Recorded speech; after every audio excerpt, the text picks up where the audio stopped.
जी तो अस्सलाम वालेकुम। आज हमारी जो टॉपिक पे बात होने वाली है वो ये है कि पाकिस्तान में बढ़ती हुई बाइक्स के प्राइजेस के हवाले से। बाइक्स के प्राइजेस इस कदर बढ़ चुके हैं कि एक न्यू बाइक परचेज़ करना एक मिडिल क्लास बंदे के लिए इम्पॉसिबल हो चुका था। तकरीबन डबल से भी ऊपर की कीमतों पे बाइक चली गई हैं। इसकी रीज़न्स काफ़ी ज़्यादा हैं।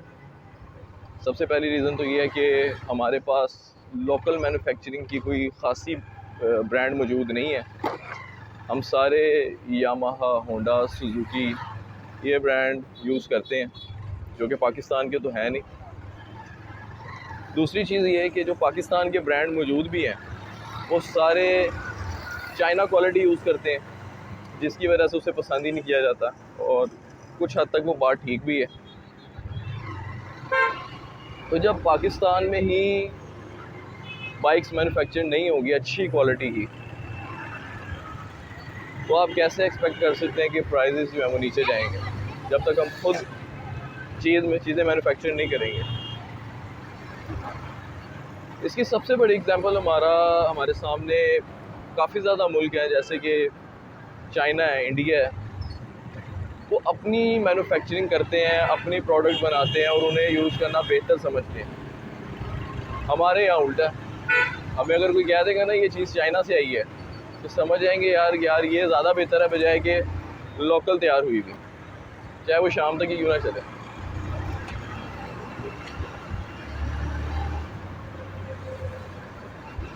अब बाइक के जो प्राइसेस बढ़े हैं, होंडा 125 सीसी 170 प्लस है।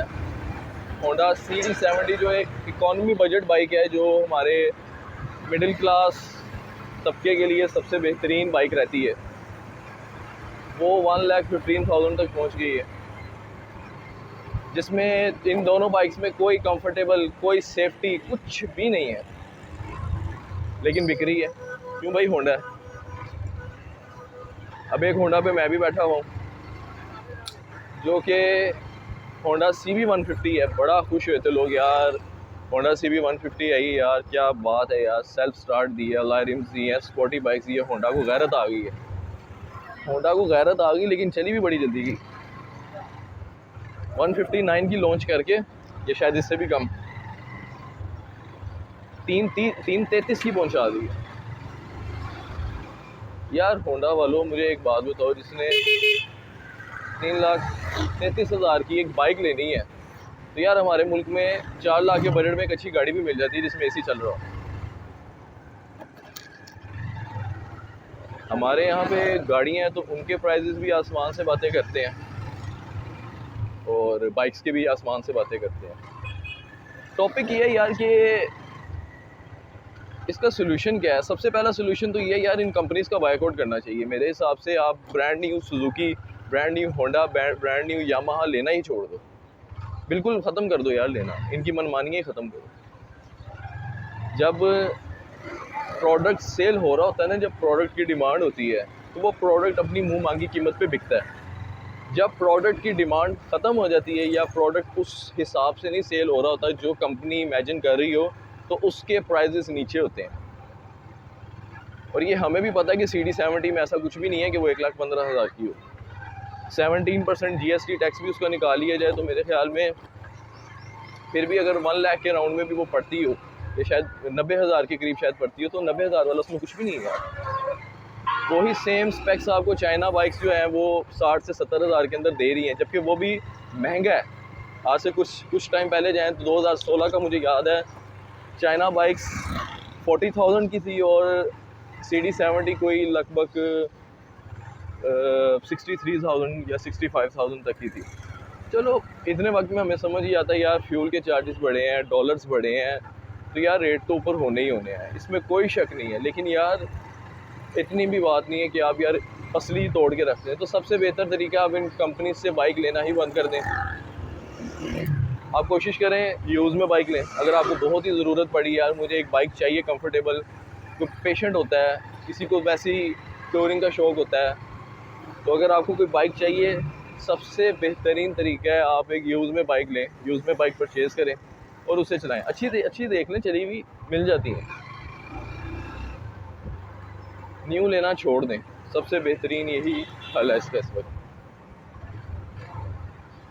CD70 में तब से लेके अब तक, जब से वो लॉन्च हुई है, सिर्फ यूरो 2 यूरो 1 ये कह के हमें चिपकाई जा रहे हैं। इंजन की थोड़ी सी शेप बदल दी, सलेंसर का कवर बदल दिया। ये होंडा 125 की मैं बात कर रहा हूँ।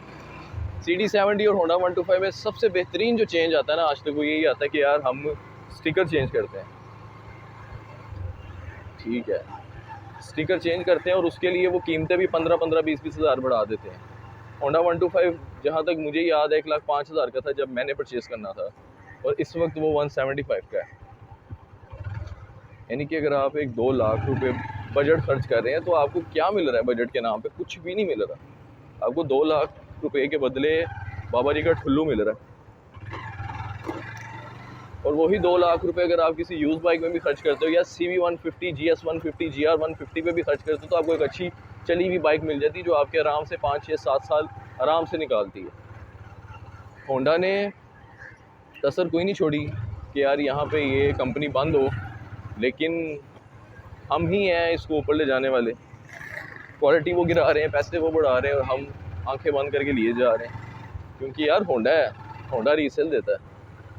सिर्फ ये एक चीट कोड पे बिकी जा रही है कि यार होंडा CB 150, सॉरी होंडा की जितनी भी बाइक्स हैं ये सारी रीसेल देती है। जब आप लेते हो आपके 4 साल बाद उतने की यूज़ में हो चुकी होती है जितने की नहीं होती है। लेकिन यार हम ये सोच के बड़ा खुश हो जाते हैं, बड़ा मुतमईन हो जाते हैं यार कि यार मैंने तो ये बाइक 1.5 लाख रुपए की ली थी, अब मैं बेचने जा रहा हूँ तो मेरी 1.5 लाख की बिक रही है।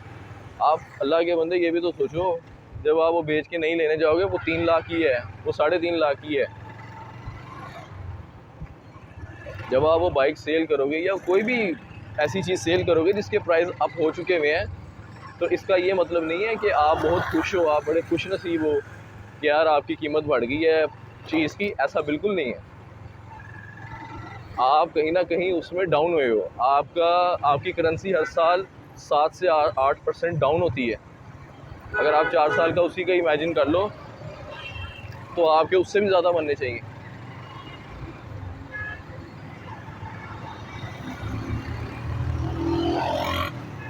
हमारे पास सबसे गंदी हरकत है कि यार हर साल स्टिकर चेंज कर दो। ये हमारी वहाँ पागल है, इनको दिए जो, और हम लिए जाते हैं। अच्छा, होंडा सिविक की बात की जाए या होंडा सिटी की बात की जाए, करोला की जाए, ये भी किसी किस्म में कम नहीं है।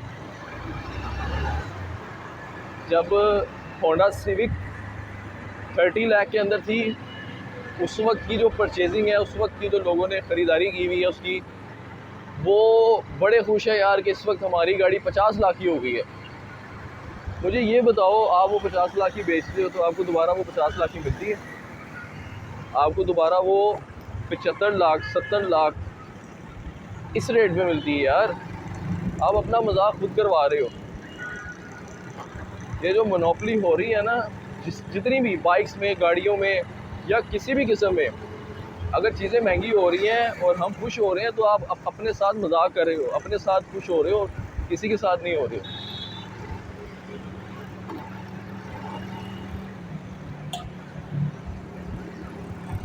मुझे अच्छी तरह याद है, मैंने एक YBR परचेज़ की थी 2017 में। 2017 में मैंने YBR परचेज़ की थी तकरीबन 90,000 रुपये की। तो आज 2022 है और 2022 में मैंने 15 मॉडल एक परचेज़ की है 95,000 रुपये की।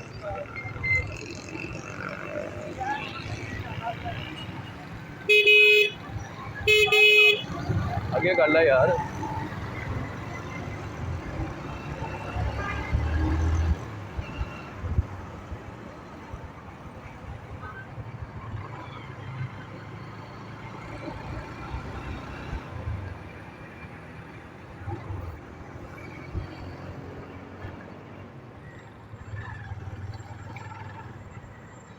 अब हमने ये सोच के बड़ा खुश हो जाते हैं यार कि यार मैंने जब 15 मॉडल ली थी, अब मेरी उस वक्त अगर किसी ने यूज़ में 15 मॉडल ली भी हो तो 70,000 से ऊपर की नहीं ली होगी। आज मेरी 95 की सेल हो गई है। लेकिन यार ये आपके लिए, एक बंदे के लिए, दो बंदों के लिए ठीक है, लेकिन इसका इफ़ेक्ट हमारी इकॉनमी में बहुत बुरा पड़ता है। हमारी पाकिस्तान की कोई भी ऐसी कंपनी नहीं है गाड़ियों की या बाइक्स की जो एक इकॉनमी बजट में गाड़ी तैयार कर दे। प्रिंसिपल, यूनाइटेड, ब्रावो, इन्होंने कोशिश की थी और सब, मुझे ये याद है, सबको ये उम्मीद थी ये अंडर 10 लाख के अंदर निकालेंगे, तकरीबन 5-7 लाख रुपए के अंदर ये गाड़ी निकाल देंगे। लेकिन उन्होंने भी हमारा मजाक ही बनाया जब उन्होंने यूनाइटेड, ब्रावो, प्रिंसिपल ऐसी गाड़ियाँ 10-12 लाख की कर दी। कोई भी इंसान होगा यार, चाइना की एक घटिया क्वालिटी की गाड़ी लेने से बेहतर फिर मेहरान भी जाएगा। माना उसके अंदर फीचर बहुत ज़्यादा है, ठीक है सब, लेकिन यार क्वालिटी भी तो देखो आप, ब्रावो की क्या है, प्रिंसिपल की क्या है, बेकार क्वालिटी है यार। एक घटिया क्वालिटी की गाड़ी हमें चिपका दी कि 10 लाख की दी है, जो मेहरान हमें वही 1990 की वो जो गाड़ी वही आती जा रही है, वही बेची जा रहे थे, वो भी उन्होंने चिपकाई यार, ये लो 10 लाख रुपए की, 8 लाख रुपए की, और यहाँ पे बिकी है।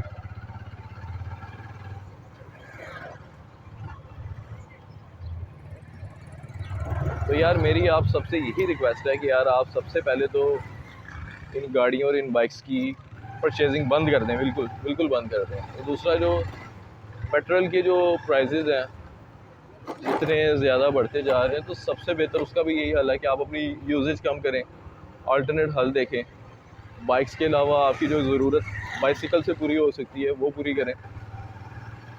अगर आपने वाकई पेट्रोल यूज़ करना तो सिर्फ अपने ज़रूरी मकसद के लिए करें। मैंने अक्सर इस तरह के बंदे भी देखे हैं यार, साथ वाली गली में भी जाना तो यार बाइक निकालो।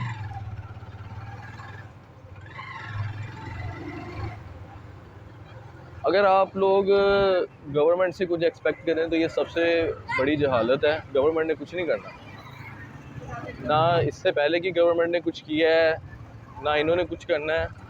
अभी हमारा मुल्क इस हालत में नहीं है कि खुद स्टेबल हो सके और अपनी मर्जियां कर सके।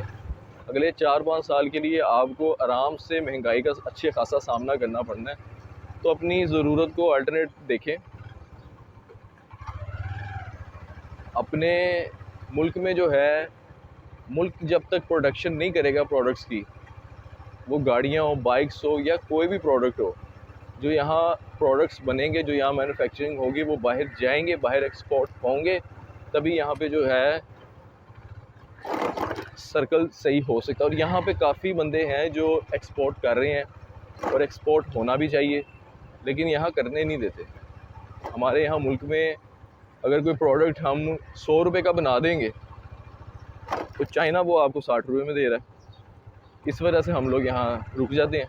लेकिन यार आप उस प्रोडक्ट की मैन्युफैक्चरिंग बढ़ा देंगे तो आपको उसकी कॉस्ट भी कम आएगी। अगर आप एक यूनिट 10 यूनिट बना रहे हैं दिन में तो आपको कॉस्ट ज़्यादा आएगी। अगर आप वही 1000 यूनिट बना रहे हैं दिन में और आपको प्रॉफिट भी कम चाहिए, तो आप तभी ग्रो करेंगे। अगर आप कहेंगे यार मैं सिर्फ 10 यूनिट बनाऊंगा और मुझे महंगा पड़ेगा, मैं बाहर से मंगा लेता हूँ, तो ये कब तक आप मंगा लेंगे, कब तक ऐसे ही चलता रहेगा।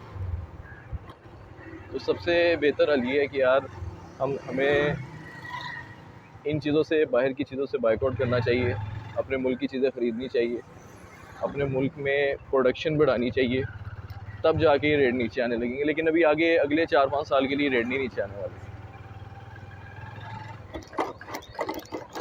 इसी के साथ इस वीडियो से अल्लाह हाफ़िज़ आपको कहता हूँ और उम्मीद करता हूँ कि आपको ये मैसेज समझ आएगा और आप भी जो है इस पे कोई फोकस करेंगे।